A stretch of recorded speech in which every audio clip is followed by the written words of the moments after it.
the Department of IR, Federal Urdu University. All faculty members and students, highly welcome Dr.Micheal Spies, who have come from Germany to deliver his lecture in front of you. Of course, this lecture is for you. And it's an honor for the department and for the students as well. And that Dr.Micheal Spies is here among us. Then I think and I'm sure today's lecture will improve your academic excellence. It will enhance your academic expertise, and I think it will strengthen your academic weaknesses in this regard. I am talking about CPEC and other related issues which are related to CPEC, which will be explained by our guest speaker, which will be elaborated by our guest speaker very well. So one thing I would like to add here, that this is tradition of Department of IR, that we conduct, we organize, we arrange such kind of activities in which debate, lectures, seminars, symposium, etc. and etc. Because our aim is to educate you, and this is education but beyond the class. I know you people are learning in your classes and our teachers are teaching and you are being taught by our teachers, but this is another kind of education which we have arranged for you. So now, without any hurry and without taking much and more time, we all eagerly would like to listen to our guest speaker. Thank you.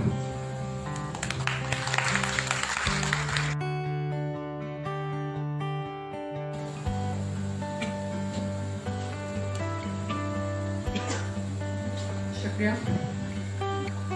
Doctor Michael स्पीस इंसानी जोग्राफिया पर काम करने वाले एक अहम माहिर हैं। आपका इंसानी माहौलियाती तहकीक में एक वसीह तजर्बा है। ट्रांसएक्ट नामी एक ग्रुप के इब्तिदा करने वाले और इसके लीडर भी हैं। इस ग्रुप का अहम मकसद तहकीक के जरिए इंसानी माहौलियाती हक़ाइक़ को सामने लाना है, यानी ज़मीन पर पाई जाने वाली तमाम जानदारों का समाजी ताल्लुक और इसके असरात को समझना है। इसके साथ साथ खेती बाड़ी के निज़ाम, मुख्तलिफ जहतों को जानना, कुदरती मादनियात के मैनेजमेंट और वस्ती एशिया और पाकिस्तान में तब्दील होती हुई तर्ज़े ज़राअत और इस पर मुख्तलिफ नज़रियात को समझना है। 24 मार्च 1984 को जर्मनी में पैदा होने वाले माइकल स्पीस ने 2008 में जोग्राफियाई साइंस में BSc किया। 2011 में आपने जोग्राफियाई मुताले की तरक्की में मास्टर्स किया और 2018 में आपने जोग्राफिया में ही अपना PhD मुकम्मल कर लिया। मुख्तलिफ प्रोजेक्ट में बहसियत कोऑर्डिनेटर काम किया, जबकि 2020 में बहसियत कंसल्टेंट अपने फ़राइज़ अंजाम देते रहे हैं। आपके तहकीकी मकाले भी मुख्तलिफ जर्नल्स में शाया हो चुके हैं और इसके साथ साथ सबसे जो आपकी अहम खूबी है वो ये है कि आप मुख्तलिफ ज़बानों पर उबूर रखते हैं, जिनमें जर्मन, अंग्रेजी, फ्रांसीसी, रशियन और उर्दू शामिल है। Thank you, Dr. Asghar Dashti, who was presenting the introduction of Dr. Micheal Spies. Students, one thing you should keep in your mind, if you want to ask any questions, you can ask in English or Urdu, both.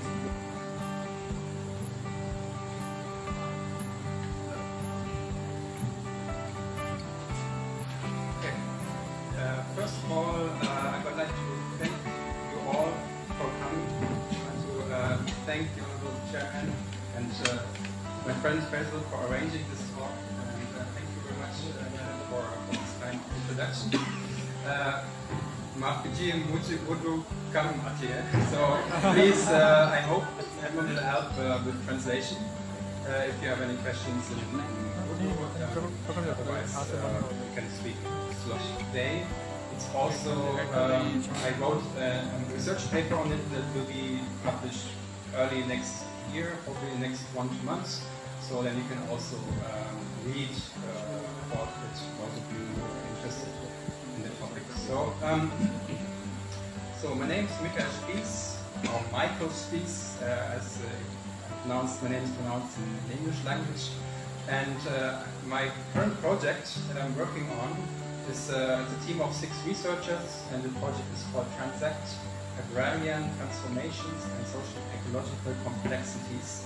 It's at a university, a small university in Germany. It's called Eberswalde University for Sustainable Development. And my team is conducting different case studies on agrarian development in different places. One of my PhD students is now working in South Punjab in the topic of transformation of cotton farming towards other fields. We also have case studies in Tajikistan and Kazakhstan. As you heard, I have a background in geography and did my PhD on the topic of agrarian developments in Gilgit-Baltistan, particularly one district. Maybe many of you have already been to Hunza, because there's a growing tourism, domestic tourism.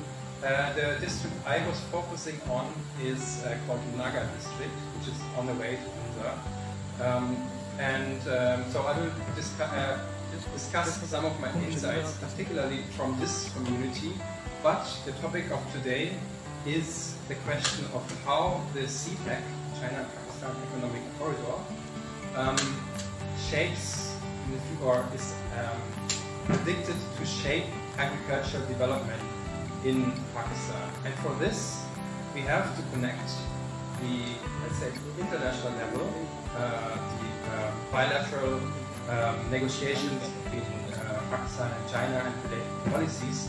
We have to look at how these then translate to actual impacts on the ground. So one important aspect in the field of agriculture, of course, is how will farmers benefit from emerging export opportunities through the CPEC.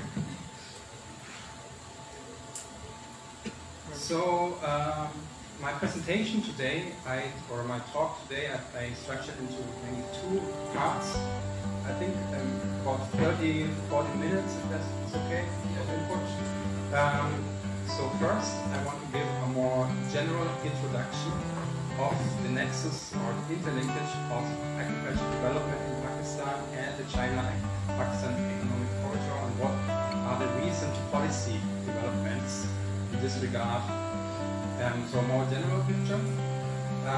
Then also focusing on the policy. Then I will focus more in detail on a local case study in the region of Gilgit-Baltistan, because there I have some good insights from my previous research, even though I'm very interested right now in developments in northern Pakistan. Mainly our focus, as I said, is in the south of Punjab. So I will particularly discuss one very promising development that has been highlighted in the media a lot, maybe you have read about it, which is the potential to export fresh cherries from GB across the border to China, because this is considered a very good commodity, and I will discuss what way this provides potential benefits for farmers in Pakistan and what are the challenges. So, and then I will draw some general conclusions from this case study for Pakistan in general, and I would very much like to discuss these aspects with you. I would say if there's any urgent question in between of understanding, I can also offer the opportunity to have a small break for clarification. Or maybe then you can just give me a sign if you like there's something that needs more elaboration. Otherwise, then we will have enough time for questions and discussions after my talk. So, because this is a seminar and not a lecture in a very strict sense, I think that will be an ample opportunity for any kinds of questions. So, as you all know, the CPEC is currently estimated at $60 billion project. So far, it has become famous for its infrastructure-related investments in Pakistan since 2015 and predicted until 2030. And this CPEC has been highlighted by say, flagship project of its ambitious Belt and Road Initiative.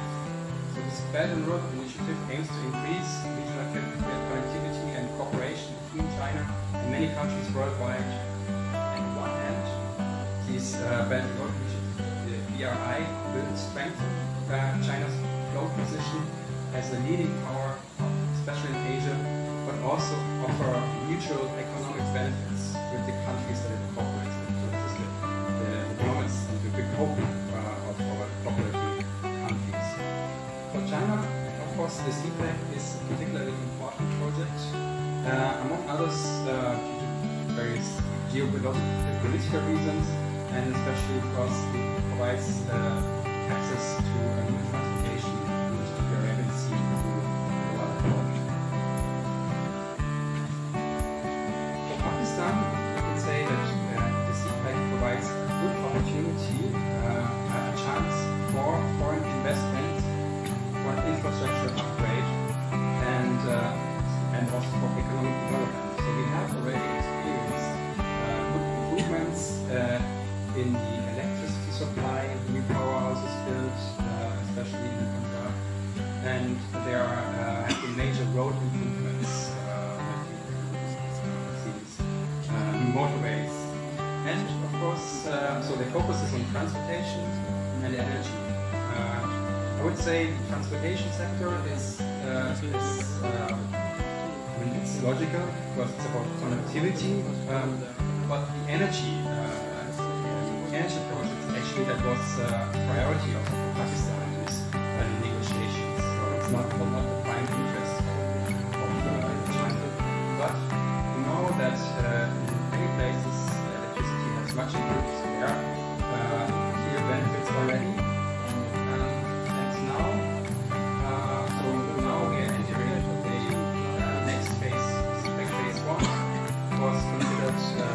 Major focus on building the infrastructural basis for economic development, while the second phase, that is starting more or less now, the focus will shift from infrastructure investments as such to other forms of economic cooperation. And one of these important elements of this new phase, of course, you have mostly heard about the creation of special economic zones, where there will be tax exemptions and other incentives to attract Chinese, but also other international and domestic companies in various industries. I think there are a total of around 10 special economic zones proposed, and with various industries, some of them also related to the agricultural sector.